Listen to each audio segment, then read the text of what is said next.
ಮೊದಲನೇದಾಗಿ ಇವತ್ತು ಮೋದಿಯವರ 11ನೇ ವರ್ಷ ಪೂರೈಸ್ತಾ ಇರುವಂಥ ಈ ಸಂದರ್ಭದಲ್ಲಿ ದೇಶದ ಜನತೆ ಅವಕಾಶವನ್ನು ಮಾಡಿಕೊಟ್ಟಿದ್ದಾರೆ. ದೇಶದ ಜನತೆಗೆ ಹೃತ್ಪೂರ್ವಕವಾದಂಥ ಅಭಿನಂದನೆಗಳನ್ನ ತಿಳಿಸ್ತೀನಿ. ನೆಹರು ಅವರು ಇಂದಿರಾ ಗಾಂಧಿಯವರ ನಂತರ ಒಂದು ದೀರ್ಘಕಾಲದ ಆಳ್ವಿಕೆಗೆ ಮಾಡ್ತಾ ಇರುವಂಥ ಪ್ರಧಾನಮಂತ್ರಿಯವರು.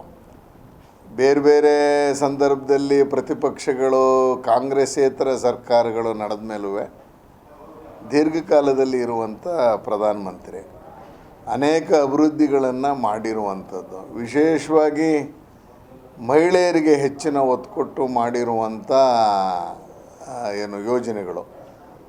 ಅದರಲ್ಲೂ ಕಳೆದ ವರ್ಷ ಒಂದು LICಯ ಕಡೆ ಅಂತ ಹೇಳಿ ಭೀಮಾ ಸಖಿ ಎನ್ನುವಂಥ ಒಂದು ಇನ್ಶೂರೆನ್ಸ್ ಯೋಜನೆಯನ್ನು ತಂದಿರೋದನ್ನು ಭಾಳ ಹೃತ್ಪೂರ್ವಕವಾಗಿ ಸ್ವಾಗತವನ್ನು ಮಾಡ್ತಾಯಿದ್ದೀನಿ. 17 ವರ್ಷದಿಂದ 60 ವರ್ಷದ ಹೆಣ್ಣುಮಕ್ಕಳಿಗೆ LICಯಿಂದ ಸಿಗಬೇಕಾದಂಥ LICಯಿಂದ ಇನ್ಶೂರೆನ್ಸ್ ಪಾಲಿಸಿಯ ಮುಖಾಂತರ ಆ ಒಂದು ಭೀಮಾ ಸಖಿ ಎನ್ನುವಂಥ ಯೋಜನೆಯನ್ನು ಇಂಟ್ರೊಡ್ಯೂಸನ್ನು ಮಾಡಿರುವಂಥದ್ದು. ಎರಡನೇದು, ರೈತರಿಗೆ ಅದರಲ್ಲೂ ಹೆಣ್ಮಕ್ಕಳು ಅನ್ನೋದಕ್ಕೋಸ್ಕರ ಡ್ರೋನ್ ಮುಖಾಂತರ ಮಾಡುವಂಥ ಮಹಿಳೆಯರದು ಮತ್ತು ಕೃಷಿಗೆ ಸಂಬಂಧಪಟ್ಟಂಗೆ ಡ್ರೋನ್ ಮುಖಾಂತರ ಮಾಡುವಂಥ ಯೋಜನೆಗಳಿಗೆ ಹೊರಟಿದ್ದಾರೆ. 10 ಹಲವು ಕಾರ್ಯಕ್ರಮಗಳು ದೇಶದ ಜನತೆಗೆ ಕೊಟ್ಟಿರುವಂಥ ಮೋದಿ ಸರ್ಕಾರದ ಬಗ್ಗೆ ಅತ್ಯಂತ ಅಭಿಮಾನದಿಂದ ಮೋದಿ ನೇತೃತ್ವದ ಸರ್ಕಾರದಲ್ಲಿ ನಾನು ಒಬ್ಬ ಶಾಸಕನಾಗಿ ಇರುವಂಥ ಈ ಸಂದರ್ಭದಲ್ಲಿ ಭಾಳ ಖುಷಿ ಅಂತ ಅನ್ನಿಸ್ತಾ ಇದೆ. ಒಂದೇ ಒಂದು ಕಪ್ಪು ಚುಕ್ಕಿಯಲ್ಲಿದೆ, ಭ್ರಷ್ಟಾಚಾರ ರಹಿತವಾಗಿ ಯಾವುದೇ ಆರೋಪವನ್ನು ಯಾರ ಮೇಲೂ ಮಾಡೋಕ್ಕಾಗದೇ ಇರುವಂಥ ರೀತಿಯಲ್ಲಿ ಕ್ಯಾಬಿನೆಟನ್ನು ಮುನ್ನಡೆಸ್ಕೊಂಡು ಹೋಗ್ತಾ ಇರುವಂಥ ಪ್ರಧಾನಮಂತ್ರಿ ನರೇಂದ್ರ ಮೋದಿಯವರು. ಇಷ್ಟು ಯೋಜನೆಗಳು ಕೊಟ್ಟಿದ್ದಾರೆ, ಒಂದೇ ಒಂದು ಕಪ್ಪು ಚುಕ್ಕೆ ಇಲ್ಲ. ಎರಡನೇದು, ರಾಜ್ಯಗಳಿಗೆ ಮಾಡ್ತಾ ಇರುವಂಥ ಸಹಾಯಗಳು, ರಾಜ್ಯಗಳಿಗೆ ಕೊಡ್ತಾ ಇರುವಂಥ ಯೋಜನೆಗಳ ಬಗ್ಗೆನೂ ನಮ್ಮೆಲ್ರಿಗೂ ಭಾಳ ಹೆಮ್ಮೆ ಇದೆ. ಮೂರನೇದಾಗಿ, ನಾವು ಯಾವುದನ್ನೆಲ್ಲ ನಿರೀಕ್ಷೆ ಮಾಡಿರಲಿಲ್ವೋ, ಉದಾಹರಣೆಗೆ ರಾಮ ಮಂದಿರದ್ದಿರ್ಬೋದು, ಹೀಗೆ ಮೊನ್ನೆ ಉದ್ಘಾಟನೆ ಮಾಡಿದಂಥ ಅತಿ ಎತ್ತರದ ಸೇತುವೆ ಇರ್ಬೋದು, ಇದೆಲ್ಲ ನಾವು ಯಾವುದನ್ನು ನಿರೀಕ್ಷೆ ಮಾಡಿರಲಿಲ್ವೋ ಆ ರೀತಿಯಲ್ಲಿ ಮಾಡಿದಂಥ ಪ್ರಧಾನಮಂತ್ರಿ ನರೇಂದ್ರ ಮೋದಿಯವರ ಕಲ್ಪನಾ ಶಕ್ತಿ ಮತ್ತು ವಿವೇಚನಾ ಶಕ್ತಿಗೆ ನಾವು ಎಷ್ಟು ಸೆಲ್ಯೂಟ್ ಹೊಡೆದ್ರು ಸಾಲದು. ಜೊತೆಗೆ ಗೊತ್ತೇ ಇದೆ ಉಗ್ರಗಾಮಿಗಳ ವಿರುದ್ಧ ಹೆಂಗೆ ನಡ್ಕೊಂಡ್ರು ಅಂತೇಳಿ. ನಮ್ಮನ್ನು ಮುಟ್ಟಿದ್ರೆ ನಿಮ್ಮನ್ನು ಮುಟ್ಟಲ್ಲ ಅನ್ನುವಂಥ ರೀತಿ ಚೆನ್ನಾಗಿ ಮಾಡಿದ್ದಾರೆ. 11 ವರ್ಷ ಸಾರ್ಥಕ, 11 ವರ್ಷ ನಡೆದಿದೆ. ಮುಂದಿನ 4 ವರ್ಷವೂ ಚೆನ್ನಾಗಿ ಆಗ್ತಾರೆ. ಅದಾದ ಮೇಲೂ ಯಾವುದೇ ಆತಂಕ ಇಲ್ಲದೆ ಮುಂದಿನ ಇನ್ನೂ 10 ವರ್ಷಗಳ ಕಾಲ ನರೇಂದ್ರ ಮೋದಿಯವರ ನೇತೃತ್ವದಲ್ಲೇ ದೇಶ ಮುನ್ನಡೀಲಿ ಎನ್ನುವಂಥ ಪ್ರಾರ್ಥನೆಯನ್ನು ತಾಯಿ ಚಾಮುಂಡೇಶ್ವರಲ್ಲಿ ಮಾಡ್ತೀನಿ. ಸರ್, ಈಗ ಯಾಕಂದರೆ ಅಧಿಕಾರಕ್ಕೆ ಬರೋದಕ್ಕಿಂತ ಮುಂಚಿತವಾಗಲೂ ಕೂಡ ಪ್ರಧಾನಿಯವರು ಏನು ಭರವಸೆಗಳನ್ನ ಕೊಟ್ಟಿದ್ರು, ಇಷ್ಟು 11 ವರ್ಷ ಆಗಿದ್ರು ಈಡೇರಿಸಿಲ್ಲ ಅನ್ನೋಂಥದ್ದು ಯಾವ ಸಾಧನೆ ಶೂನ್ಯ ಇದೆ. ಅನ್ನಭಾಗ್ಯ 5 kg ನಾವು ಕೊಟ್ಟಿದ್ದಕ್ಕೆ ತಾನೇ ಇವರು 10 kg ಅಂತ ಅನೌನ್ಸ್ ಮಾಡಿರೋದು. ಆರೋಗ್ಯ ಭಾರತಿ, ಆಯುಷ್ಮಾನ್ ಭಾರತದ ಕಾರ್ಡನ್ನು ಕರ್ನಾಟಕದಲ್ಲಿ ಯಾಕೆ ಜಾರಿಗೆ ಕೊಡೋಕ್ಕೆ ಲೇಟ್ ಮಾಡ್ತಿದ್ದಾರೆ, ಎಲ್ಲಿ ಮೋದಿ ಕ್ರೆಡಿಟ್ ಹೋಗುತ್ತೋ ಅಂತ ಮಾಡ್ತಿದ್ದಾರೆ. ಯಾವ ಯೋಜನೆಯೂ ಇನ್ನೂ ತಂದಿಲ್ಲ ಅನ್ನೋದು ಯಾವುದಿದೆ, ಬೆಟ್ ಮಾಡಿ ತೋರಿಸ್ಲಿ. ಇಂಥ ಯೋಜನೆಯನ್ನು ನರೇಂದ್ರ ಮೋದಿ ಅನೌನ್ಸ್ ಮಾಡಿದ್ರು, ಈ ಯೋಜನೆ ಮಾಡಿಲ್ಲ ಜಾರಿಗೆ ಅನ್ನೋದನ್ನು ಬೆಟ್ ಮಾಡಿ ತೋರಿಸ್ಲಿ. ಪ್ರಣಾಳಿಕೆಗಳನ್ನೇ ಬಿಟ್ಟಿದ್ದೀವಿ, ಸಾಧನೆಗಳನ್ನ ನಾವು ಪತ್ರಿಕೆಯಲ್ಲಿ ಹಾಕಿದ್ದೀವಿ, ಏನೇನು ಮಾಡಿದ್ದೀವಿ ಅಂತ ಹಾಕಿದ್ದೀವಿ. ನರೇಂದ್ರ ಮೋದಿಯವರ ನಮೋ ಆ್ಯಪು ಯಾರದೇ ಮೊಬೈಲಲ್ಲಿ ಡೌನ್ಲೋಡ್ ಮಾಡಿಕೊಂಡು ಅದರಲ್ಲಿ ಏನೇನು ಮಾಡಿದ್ದೀವಿ ಅಂತ ಸಾರ್ವಜನಿಕರ ಪಬ್ಲಿಕ್ ಡೊಮೇನ್ ಅದನ್ನು ನೋಡುವಂಥ ಅವಕಾಶವನ್ನು ಮಾಡಿದ್ದೀವಿ. ಯಾವುದಾದ್ರೂ ಸುಳ್ಳು ಅನ್ನೋದು ಒಂದು ಹೇಳಿದರೆ ಅಥವಾ ಇವರು ಹೇಳಿದ್ದಾರೆ ಇದು ಮಾಡಿಲ್ಲ ಅನ್ನೋದಿದ್ದರೆ ನಿಖರವಾಗಿ ಇಂಥದ್ದನ್ನು ಮೋದಿ ಹೇಳಿದ್ರು ಮಾಡಲಿಲ್ಲ. ಈಗ 2 ಕೋಟಿ ಉದ್ಯೋಗ ಅಂತ ಶುರು ಮಾಡಿದರು. ಈಗ ರಸ್ತೆ ಅಭಿವೃದ್ಧಿ ಮಾಡಿದ್ರೆ ಉದ್ಯೋಗ ಸಿಗಲ್ವಾ, ರೈಲ್ವೆ ಬ್ರಿಡ್ಜ್ ಮಾಡಿದ್ರೆ ಉದ್ಯೋಗ ಆಗಲ್ವಾ. ಸರ್ಕಾರಿ ನೌಕರಂತ ಒಬ್ಬ ಮನುಷ್ಯ ಜೀವನ ಮಾಡೋದಕ್ಕೆ ಉದ್ಯೋಗ ಬೇಕು.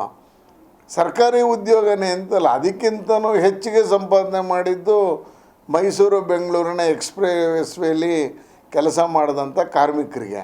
ಬಿಟ್ಬಿಟ್ಟೆ ಹೊರಟೋದ್ರು ಅವ್ರು. ವ್ಯಾನ್ ಮಾಡಿದವರು ವ್ಯಾನ್ ಬಿಟ್ಬಿಟ್ಟು ಹೋದರು. ದಿಲೀಪ್ ಬಿಲ್ಡರ್ಸ್ ಅಂದರೆ ಒಟ್ಟಾರೆ ಜನಗಳಿಗೆ ಹಸಿವಿನಿಂದ ಕಂಗಾಲಾಗಬಾರ್ದು. ಕೈ ತುಂಬ ಕೆಲಸ ಕೊಡೋದಕ್ಕೆ ಆಯಾ ಏನು ಪರಿಣಿತರು ಇರ್ತಾರೋ ಅವ್ರಿಗೆ ಕೆಲಸ ಕೊಡ್ತಿದ್ದಾರೆ. ರೈಲ್ವೆ ಹಳಿ ಮಾಡಿದ್ರು, ಡಬ್ಲಿಂಗ್ ಮಾಡಿದ್ರು, ಎಲೆಕ್ಟ್ರಿಫಿಕೇಷನ್ ಮಾಡಿದ್ರು, ಅದಕ್ಕೆ ಬೇಕಾದಂಥ ಏನು ರೈಲ್ವೆ ನಿಲ್ದಾಣ ಆಧುನೀಕರಣ ಮಾಡೋದು ಅಲ್ಲೇ ಕೆಲಸ ಅಲ್ವಾ. ಮೊಸಾಕ್ ಫ್ಯಾಕ್ಟ್ರಿ ಮೊಸಾಕ್ ಮಾಡಿದವನಿಗೆ, ಅದು ಗ್ರೆನೇಟ್ ಹಾಕ್ದವನಿಗೆ ಕೆಲಸ ಸಿಗಲಿಲ್ವ? ಕೆಲಸ ಅಂದರೆ ಏನು? 2 ಕೋಟಿ ಕೆಲಸ ಕೊಡಲಿಲ್ಲ ಅಂತ ಹೇಳ್ತಿದಾರಲ್ಲ, ಇದೆಲ್ಲ ಕೆಲಸದ ಒಳಗೆ ಬರಲ್ವ? ಅವ್ರ ಸಂಪಾದನೆ ಆಗಲಿಲ್ವಾ? ಅದೇ ಸರ್, ಅಚ್ಚೇ ದಿನ ಹೇಗೆ ಅಂತಿದ್ರು, ಅದು ಬರಲಿಲ್ಲ. ಮತ್ತೆ ಪ್ರತಿಯೊಬ್ಬರು ತಲಾ 15 ಲಕ್ಷ ಕೊಡ್ತೀವಿ ಅಂದರು, ಅದು ಬರಲಿಲ್ಲ ಅಂತ ಟೀಕೆ. ಅಲ್ಲ, ತಲಾ 15 ಲಕ್ಷ ಕೊಡ್ತೀವಿ ಅಂತ ಎಲ್ಲೂ ಹೇಳಿರಲಿಲ್ಲ. ಆದರೆ ಇವ್ರ ಥರ 200 ಯೂನಿಟ್ ಕೊಡ್ತೀವಿ ಅಂತ ಹೇಳಿ ಜನಗಳಿಗೆ ಟೋಪಿ ಹಾಕಿದ್ದೀವ? ಇವರು ನಿನಗೂ ಕಾಕಂಗೂ ಫ್ರೀ, ಮಾದೇವಪ್ಪ ನಿಂಗೆ ಕಾಕಾ ಪಾಟೀಲ್ಗೂ ಫ್ರೀ, ಮಾದೇವಪ್ಪಂಗೂ ಫ್ರೀ ಅಂತ ಹೇಳಿದ್ರಲ್ಲ. 200 ಯೂನಿಟ್ ಬಂತ. ಆಮೇಲೆ ಆ್ಯಾವ್ರೇಜ್ ಬರಲಿಲ್ವಾ?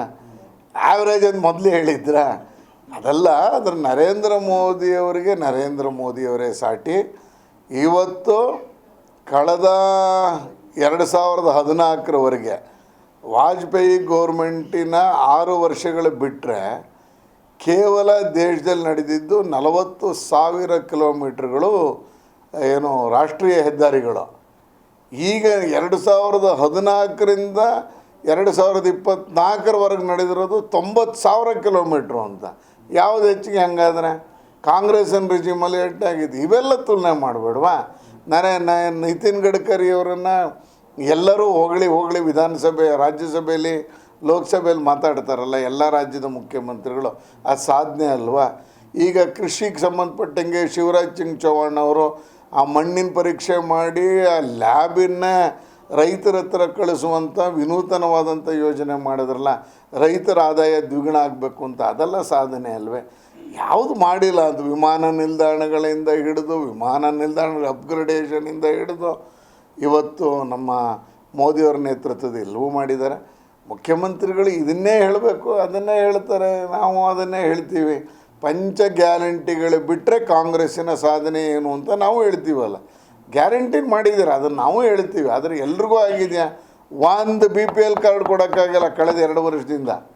ಸಿಂಗಲ್ BPL ಕಾರ್ಡ್ ಈ ಗೌರ್ಮೆಂಟಲ್ಲಿ ಬಂದಿಲ್ಲ. ಕೊಟ್ಟಿದ್ದಾರೆ? ಹಂಗಾದ್ರೆ ಯಾಕೆ ಕೊಡೋಲ್ಲ? BPL ಕಾರ್ಡ್ ಕೊಡ್ತಿದ್ದಂಗೆ ಅವ್ರಿಗೆ ಅನುಕೂಲ ಮಾಡಿಕೊಡ್ಬೇಕು. ಅದಕ್ಕೋಸ್ಕರ ಮಾಡ್ತಿಲ್ಲ ಅವನು.